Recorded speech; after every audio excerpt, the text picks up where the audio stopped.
اگر آپ کو میری یہ ویڈیو پسند آئے تو like, comment and share, subscribe کرنا مت بھولیے۔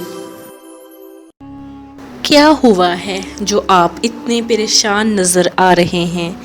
اس نے زمرد کے باپ سے پوچھا۔ پہلے یہ دروازہ بند کر دو، زمرد کے باپ نے کمرے کے دروازے کی طرف اشارہ کرتے ہوئے کہا۔ اس کی بیوی نے دروازہ بند کیا اور زمرد کے باپ کے پاس آ کر بیٹھ گئی۔ کچھ دیر میں کمرے میں خاموشی رہی۔ تب زمرد کے باپ نے اپنی بیوی کو مخاطب کرتے ہوئے کہا، مجھ سے ایک وعدہ کرو کہ حالات کتنے ہی خراب کیوں نہ ہو جائیں تو میرے فیصلوں کا احترام کرو گی۔ اس کی بیوی سمجھ گئی کہ ضرور کوئی گڑبڑ ہوئی ہے۔ وہ اپنے خاوند کی ہمت بڑھانے کے لیے بولی، یہ بھی کوئی کہنے کی بات ہے کہ آج تک میں نے آپ کے کسی فیصلے کی مخالفت کی ہے؟ پہلے کی بات اور تھی، زمرد کا باپ بولا، اب حالات بالکل بدل گئے ہیں۔ تمہیں اقرار کرنا ہوگا کہ دل و جان سے میرے فیصلوں کا احترام کرو گی، کوئی مشکل بھی آئے ثابت قدم رہو گی۔ اس کی بیوی نے سر ہلا دیا کہ گویا اس نے ان باتوں کا اقرار کر لیا۔ یہ خیال رکھنا، زمرد کا باپ بولا، کہ کبھی میرے نام پر آنچ نہ آنے دینا۔ آج تک میری وجہ سے آپ کے نام پر نہیں آنچ آئی، آئندہ بھی ایسا نہیں ہوگا۔ اس کی بیوی نے جواب میں کہا، یہ یاد رکھنا کہ شاید مجھے قتل کر دیا جائے۔ اگر ایسے ہوا تو تم یہاں رکنا نہیں، بچوں کو اور اپنی ماں کو لے کر یہاں سے دور نکل جانا، یہاں تمہارے لیے کوئی جگہ نہ ہوگی۔ یہ باتیں سن کر اس کی بیوی کا منہ کھلے کا کھلا رہ گیا، اس کی آنکھوں میں آنسو آ گئے۔ وہ بولی، آپ کیسی باتیں کر رہے ہیں؟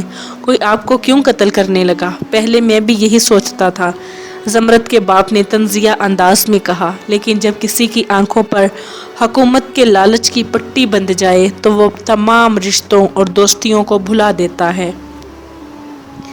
اسے صرف تخت نظر آتا ہے، صرف تخت۔ زمرد کا باپ خاموش ہو گیا تو اس کی بیوی نے سسکتے ہوئے پوچھا، آپ کس کی بات کر رہے ہیں؟ پہلے تم اپنے آنسو صاف کرو۔ زمرد کے باپ نے ایک ہاتھ سے اس کے آنسو پونجھتے ہوئے کہا، تم ایک جرنیل کی بیوی ہو اور رونا تمہیں زیب نہیں دیتا۔ اس کی بات سن کر اس کی بیوی نے رونا چھوڑ دیا، لیکن اب بھی وہ حسرت بھری نگاہوں سے اپنے خاوند کو دیکھ رہی تھی۔ اسے یقین نہیں آ رہا تھا کہ کوئی ان کی اس قدر پرسکون زندگی کو یوں برباد کرنے پر تل جائے گا۔ بہرحال اس نے خود کو سنبھال لیا۔ آج نیزک سے ملاقات ہوئی تھی۔ وہ بولا، پھر؟ زمرد کی ماں نے سوال کیا۔ اس نے شاہ چغویہ کے خلاف بغاوت کا منصوبہ بنایا ہے۔ اکثر جرنیل بھی اس کے ساتھ ہیں۔ اس نے مجھے بھی ساتھ دینے کو کہا ہے۔ اگر میں ایسا نہیں کرتا تو وہ لوگ مجھے اور ہم سب کو قتل کر دیں گے۔ تو پھر کیا آپ اس کا ساتھ دیں گے؟ اس کی بیوی نے پوچھا۔ تمہیں معلوم ہے میں اپنی وفاداری میں تبدیل نہیں کر سکتا۔ مجھے یہ تمام حالات چغویہ کو بتانے ہوں گے، انجام چاہے کچھ بھی ہو۔ اس کی بیوی نے سوال کیا، چاہے کچھ بھی ہو؟ اس نے مضبوط لہجے میں جواب دیا۔ پھر کچھ دنوں بعد زمرد کے باپ نے یہ تمام باتیں چغویہ کو بتا دی، لیکن وہ یہ سمجھتا تھا کہ اس کی سلطنت میں کسی کو اتنی جرأت نہیں کہ وہ اس کا تختہ الٹ سکے۔ چنانچہ وہ آرام سے بیٹھا رہا۔ پھر وہ دن بھی آن پہنچا جب نیزک نے چغویہ کو معزول کر کے اس کے تخت پر قبضہ کر لیا۔ یہ دن زمرد اور اس کے خاندان کے لیے منحوس ترین دن تھا۔ اس دن زمرد اپنی نانی کے ساتھ شہر سے باہر گئی ہوئی تھی۔ نیزک نے مسلح آدمیوں سے اس کے گھر پر حملہ کروا دیا۔ حملے میں زمرد کا باپ اور ماں مارے گئے۔ ان مسلح آدمیوں نے اس کے گھر کو آگ لگا دی اور زمرد کا چھوٹا بھائی اس میں زندہ جل گیا۔ دراصل نیزک کو اطلاع مل گئی تھی کہ زمرد کے باپ نے چغویہ کو تمام باتوں سے آگاہ کر دیا ہے۔ لوگ یہ تمام کارروائی دیکھ رہے تھے، لیکن نیزک کے ڈر سے کسی کو اتنی جرأت نہ ہوئی کہ وہ آگے بڑھتا۔ زمرد اپنی نانی کے ساتھ واپس آ رہی تھی جب اسے اپنی ماں، باپ اور بھائی کی موت کی خبر ملی۔ وہ سکتے میں آ گئی تھی۔ خبر دینے والے نے اس کے نانی سے کہا کہ بہتر ہے کہ وہ لوگ کہیں اور چلے جائیں۔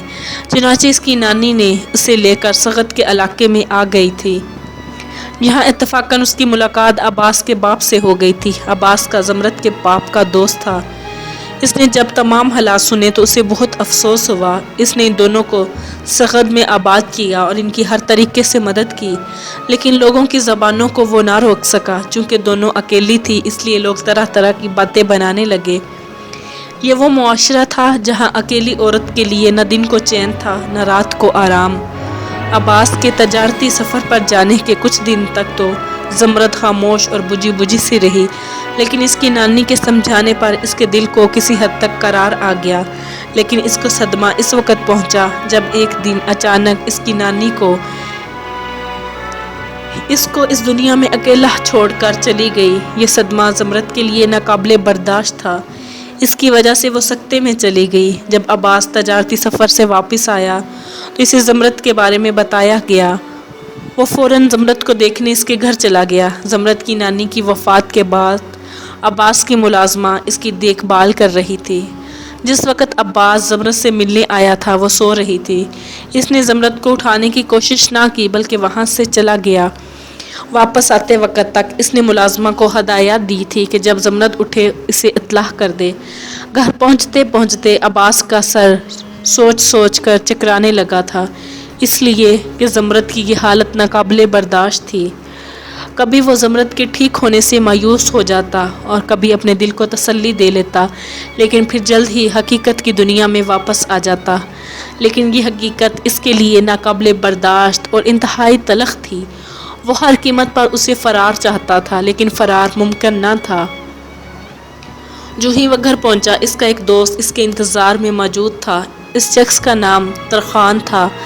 ترخان عباس کا گہرا دوست تھا، لیکن پرلے درجے کا کاروباری شخص تھا۔ عباس جو قافلہ بخارا لے کر گیا تھا اس میں ترخان کا بھی مال تھا، اور اب ترخان عباس سے اپنا حصہ لینے آیا تھا۔ اسے جو ہی خبر ملی تھی کہ عباس واپس آ گیا ہے وہ فوراً اس کے گھر پہنچ گیا۔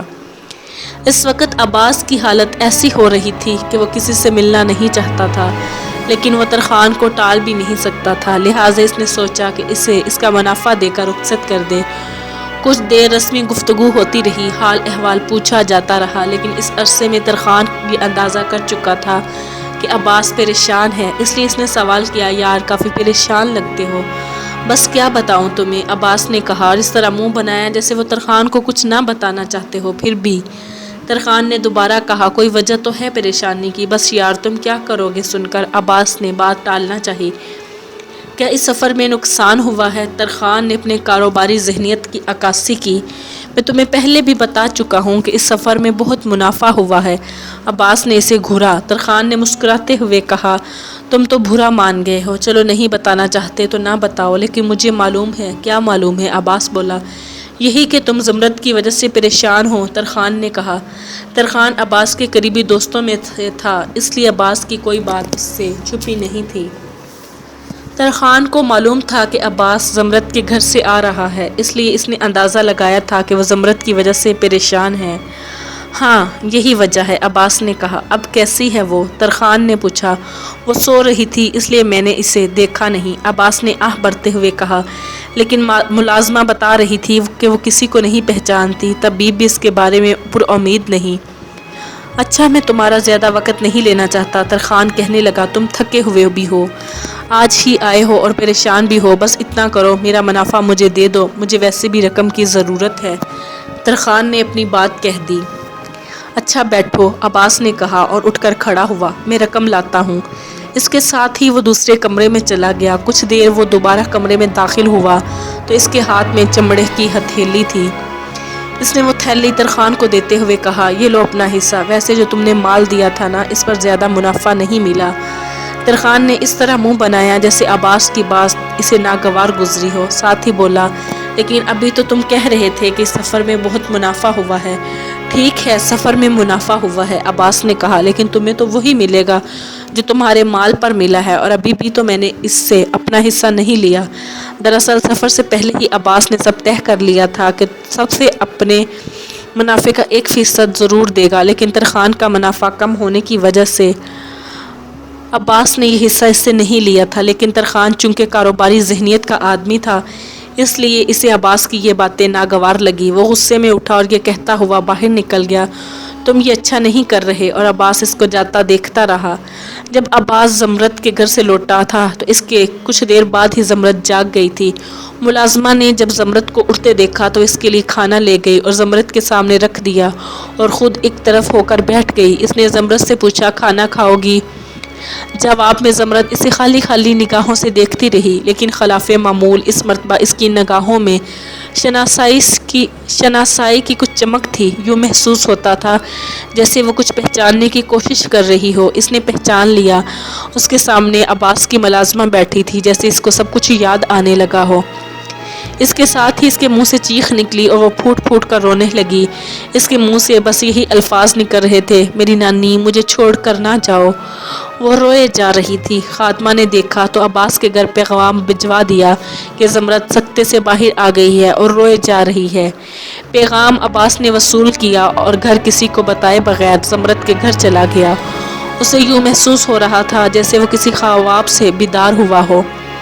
اس کے گھر پہنچ کر عباس نے زمرد کو دلاسا دینا شروع کیا۔ بڑی مشکل سے جب زمرد نے اپنے آپ کو سنبھالا تو کہنے لگی، عباس، سب مجھے ایک ایک کر کے چھوڑ گئے ہیں، تم نہ چھوڑ جانا۔ نہیں زمرد، میں تمہیں کبھی نہیں چھوڑ کر جاؤں گا، عباس بولا۔ اب میں واپس آ گیا ہوں، اب تمہیں گھبرانے کی ضرورت نہیں، پہلے اپنے آپ کو سنبھالو، عباس نے زمرد کے آنسو پوجتے ہوئے کہا۔ کافی دیر تک عباس زمرد کے پاس بیٹھا رہا۔ وہ زمرد کو تسلی دیتا رہا اور پھر اگلے دن آنے کا وعدہ کر کے چلا گیا۔ گھر پہنچ کر اس نے اپنی ماں اور باپ کو زمرد کے بارے میں بتایا تو دونوں زمرد کے گھر روانہ ہو گئے۔ عباس گھر میں اکیلا تھا۔ جب دروازے پر دستک ہوئی تو اس نے دروازہ کھولا تو باہر ترخان کھڑا تھا۔ اس نے ترخان کو اندر آنے کے لیے کہا، لیکن ترخان بولا، میں اندر بیٹھنے نہیں آیا، تم سے ایک بات کرنی ہے۔ ہاں کہو، عباس بولا۔ کیا کہنا چاہتے ہو؟ مجھے شک ہے کہ تم میرے ساتھ دھوکہ کر رہے ہو، ترخان بولا۔ میں سمجھا نہیں، عباس نے کہا۔ کس قسم کا دھوکہ؟ زیادہ معصوم بننے کی ضرورت نہیں، وہ کہنے لگا، تم نے میرے منافع کا بڑا حصہ خود رکھ لیا ہے۔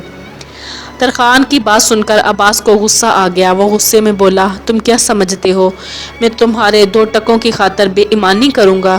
تمہارا جو منافع تھا وہ میں نے تمہیں دے دیا ہے، بلکہ اس میں سے میں نے اپنے حصے کی رقم بھی نہیں نکالی۔ بس زیادہ باتیں نہ بناؤ، ترخان بولا۔ مجھے سب معلوم ہے۔ تمہیں کیا معلوم ہے؟ عباس بولا۔ کچھ بھی نہیں، بلکہ حق تو میرا بنتا ہے کہ تمہاری رقم سے اپنا حصہ وصول کروں۔ ترخان، جو پہلے ہی غصے میں تھا، بھڑک کر بولا، تم مجھ سے کیا وصول کرنا چاہتے ہو جبکہ تم میرے مال کو غصب کیے بیٹھے ہو؟ جاؤ، مجھے پریشان نہ کرو، عباس بولا۔ کل آنا، باقی لوگوں کے سامنے معاملہ طے ہو جائے گا۔ مجھے باقی لوگوں سے غرض نہیں، لیکن جو تم کر رہے ہو اچھا نہیں، تمہیں اس کا نتیجہ اچھا نہیں ملے گا۔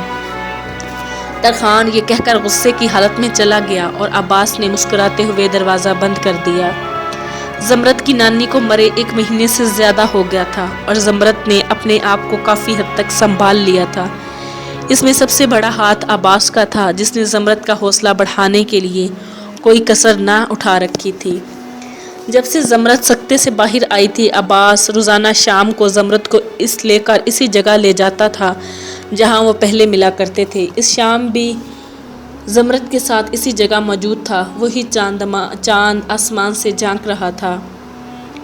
ستارے بھی اپنی بہار دکھا دکھا کر تھک گئے تھے۔ ریت کے وہی ذرے اسی طرح چمک رہے تھے، لیکن زمرد کے لیے ان میں کوئی دلکشی باقی نہ رہی تھی۔ اس کا فقط ایک ہی سہارا بچا تھا اور وہ تھا عباس۔ کبھی کبھی تو زمرد یہ سوچنے پر مجبور ہو جاتی تھی کہ شاید اس کی قسمت میں کوئی خوشی ہے ہی نہیں۔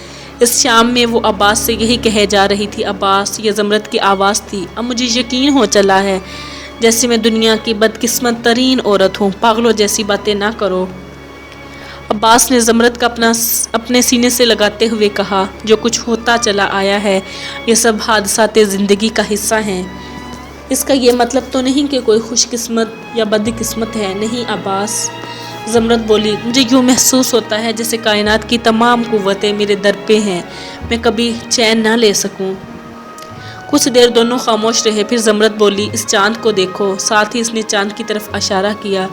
کبھی مجھے یوں محسوس ہوتا تھا کہ یہ میرے ہنسنے کے ساتھ ہنستا ہے، لیکن میں جان گئی ہوں اس کی یہ ہنسی تنزیہ ہے۔ یہ سورج، چاند، ستارے سب مجھ پر ہنس رہے ہیں۔